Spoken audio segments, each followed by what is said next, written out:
What makes a pastor with a PhD so angry that people want to kill him? He stands up for the disenfranchised and the hurting. Welcome to today's celebration of Martin Luther King Day. Now today is going to be a little different. We want you to join us on a simple activity. We're going to pack up our family and go for a walk. Come join us.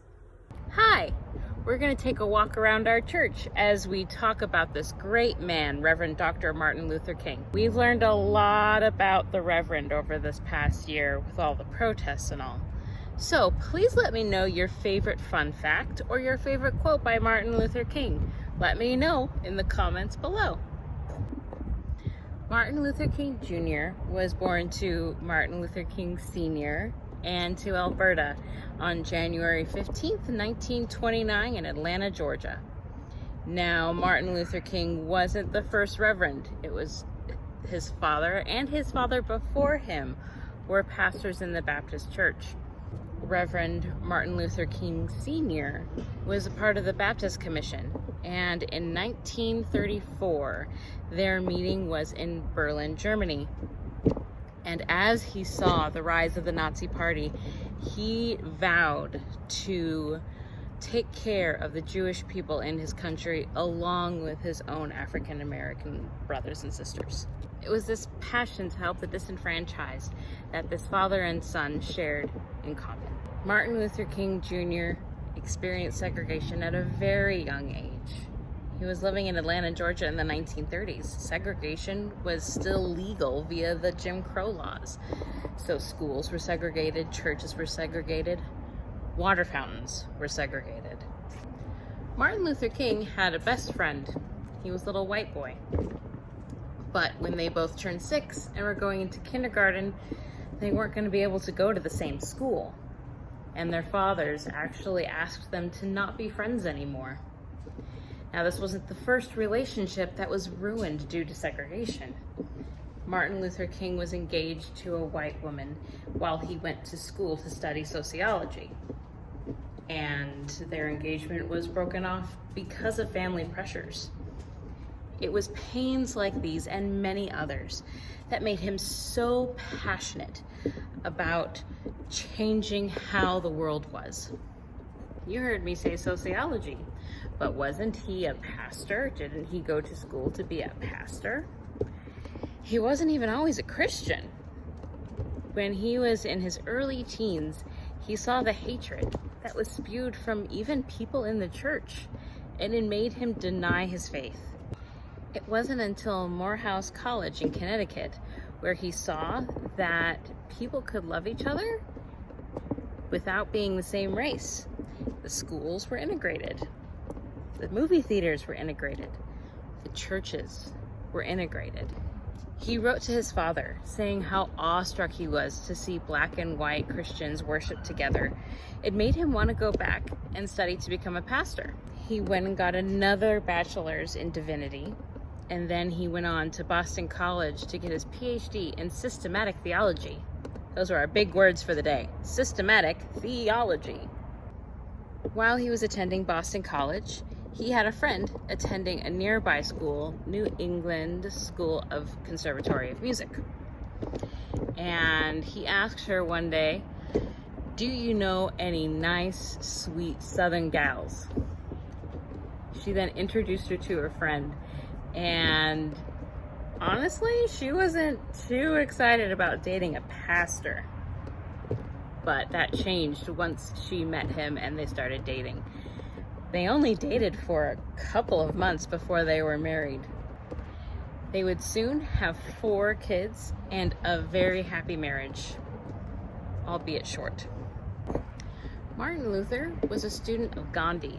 Now, what do Martin Luther and Gandhi have in common? Well, they both were facing a lot of unrest in their countries.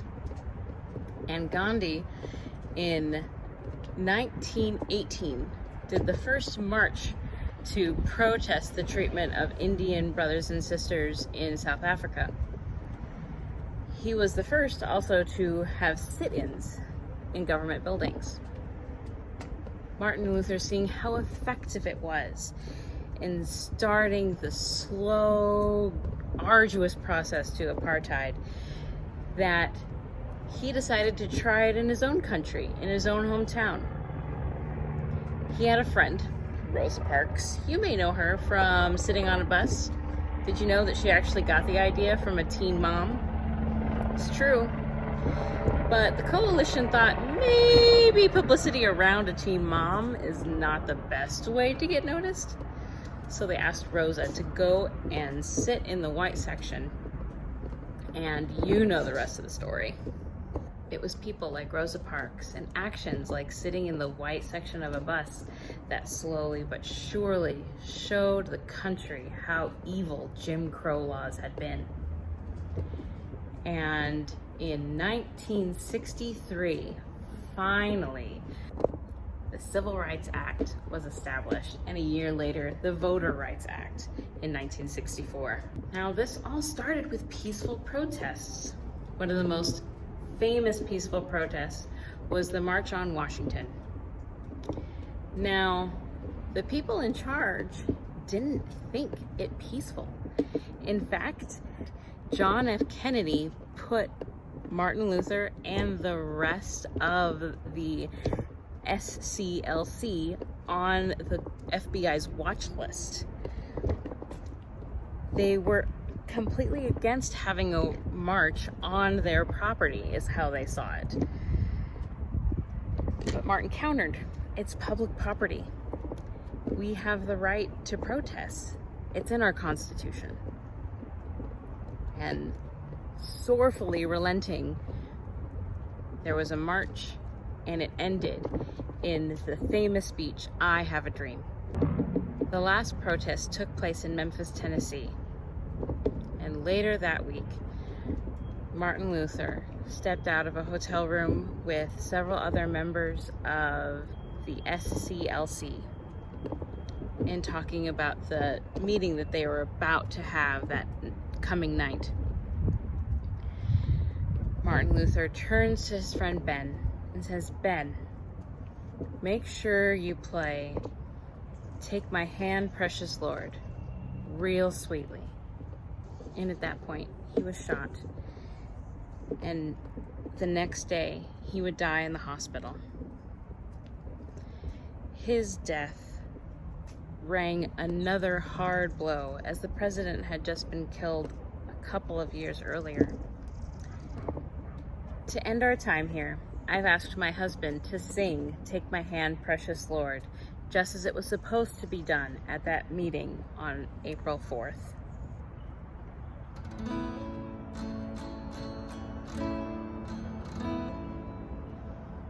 Precious Lord, take my hand, lead me on, let me stand.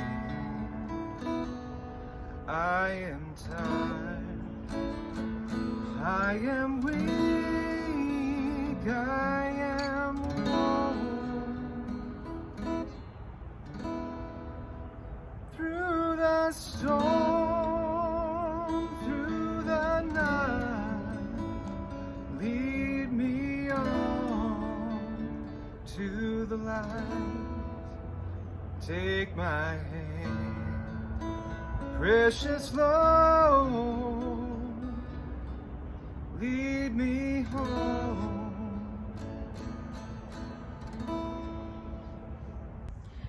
Join us in 2 weeks when we celebrate Groundhog's Day on February 2nd. Until then, I'll see you on Instagram.